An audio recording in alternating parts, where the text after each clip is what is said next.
Assalamualaikum warahmatullahi wabarakatuh. Perkenalkan, nama saya Abdul Zain, calon guru penggerak 06.19 Jawa Tengah, akan menerangkan tentang koneksi antar materi modul 1.1.A8 tentang pemikiran Ki Hajar Dewantoro. Dasar-dasar pendidikan pemikiran Ki Hajar Dewantoro dalam pendidikan guru penggerak ini yaitu yang pertama adalah tujuan pendidikan menurut Ki Hajar Dewantoro, di mana tujuan pendidikan menurut Ki Hajar Dewantoro adalah menuntun segala kodrat yang ada pada anak-anak agar mereka dapat mencapai keselamatan dan kebahagiaan yang setinggi-tingginya, baik sebagai manusia maupun sebagai anggota masyarakat.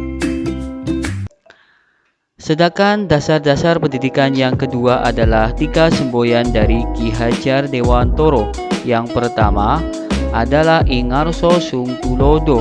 Seorang guru adalah pendidik yang harus memberi contoh atau menjadi panutan bagi para siswa.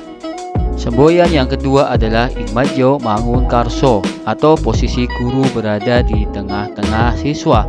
Pendidik yang selalu berada di tengah-tengah para muridnya dan terus-menerus membangun semangat dan ide-ide mereka untuk berkarya sehingga anak menjadi produktif, menjadi kreatif, dan juga menjadi bernalar kritis di tengah-tengah pembelajaran guru.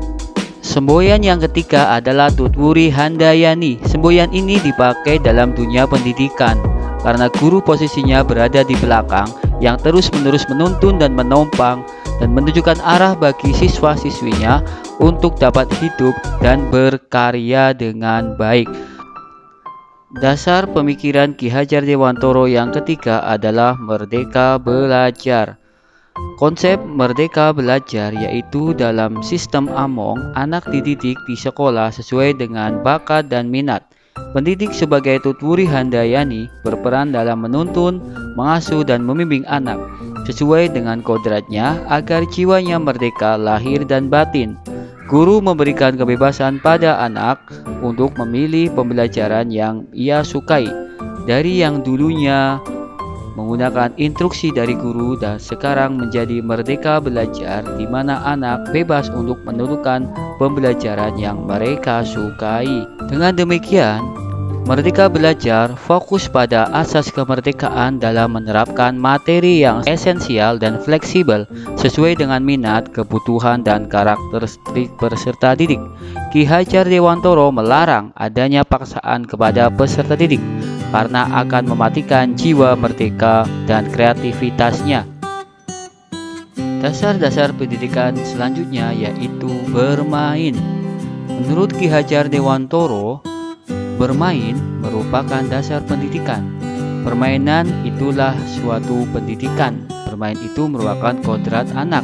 Kodrat anak adalah bermain, sehingga pembelajaran bisa diintegrasikan dengan bermain sambil belajar atau belajar sambil bermain. Kodrat alamiah anak menyukai dolanan.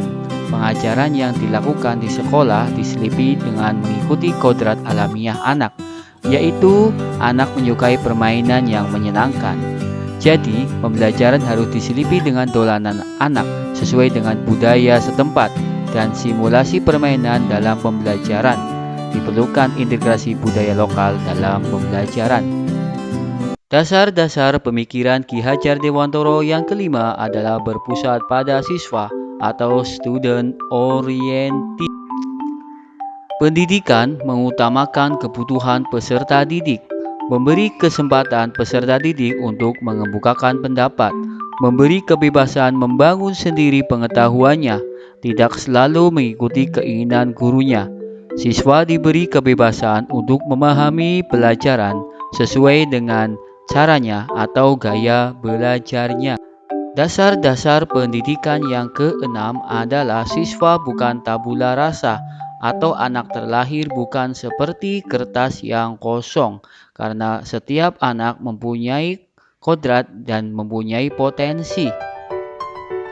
Anak lahir dengan kekuatan kodrat yang masih samar-samar.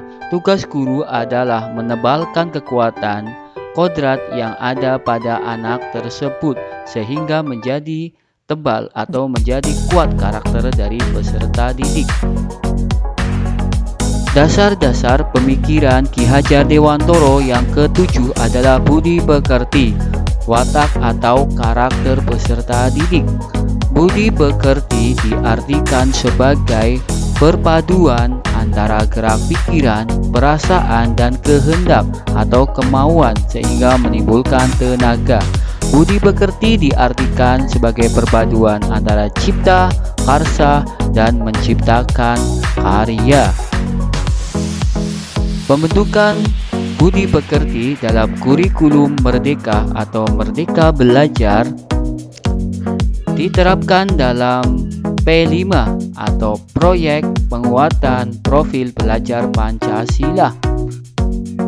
Sebelum mempelajari modul filosofi Ki Hajar Dewantoro pada program pendidikan guru penggerak, saya berpikir bahwa saya sudah berhasil menyelenggarakan pembelajaran sesuai dengan tuntutan kurikulum. Buktinya, peserta didik anteng dan mengumpulkan tugas. Mereka mematuhi setiap instruksi saya tanpa saya bertanya di awal pembelajaran bagaimana kegiatan belajar yang mereka inginkan. Dahulu saya berpikir bahwa mengapa mereka lambat sekali ya dalam mengerjakan soal, padahal soal ini sangat mudah. Mungkin siswa itu kecerdasannya kurang atau mereka malas untuk belajar. Itu pemikiran dulu saya sebelum ikut pendidikan ini. Setelah mengikuti pendidikan ini, saya memahami bahwa pembelajaran itu harus student oriented atau berpedoman atau berorientasi kepada siswa. Mereka bukan menjadi objek tapi menjadi subjek dalam pembelajaran. Mereka memegang kendali dalam pembelajaran. Anak bukanlah kertas kosong melainkan samar-samar telah terisi tulisan dan pendidik harus menebalkannya. Perubahan yang saya rasakan dari mempelajari filosofi Ki Hajar Dewantoro adalah sistem Among dalam pembelajaran. Sistem Among ini adalah menuntun siswa, menuntun bagaimana siswa itu agar dapat berkembang tanpa dengan paksaan atau dengan tuntutan. Hal-hal yang bisa saya terapkan di kelas agar mencerminkan pemikiran Ki Hajar Dewantoro adalah melakukan diagnosis non-kognitif awal tentang gaya belajar, model pembelajaran yang diinginkan anak, kemudian penugasan yang ingin dilakukan agar pembelajaran sesuai dengan karakteristik peserta didik, agar pembelajaran itu dapat meningkatkan atau menebalkan kodrat atau potensi yang dimiliki peserta didik. Menyadari peserta didik memiliki keunikan yang berbeda-beda atau diferensiasi.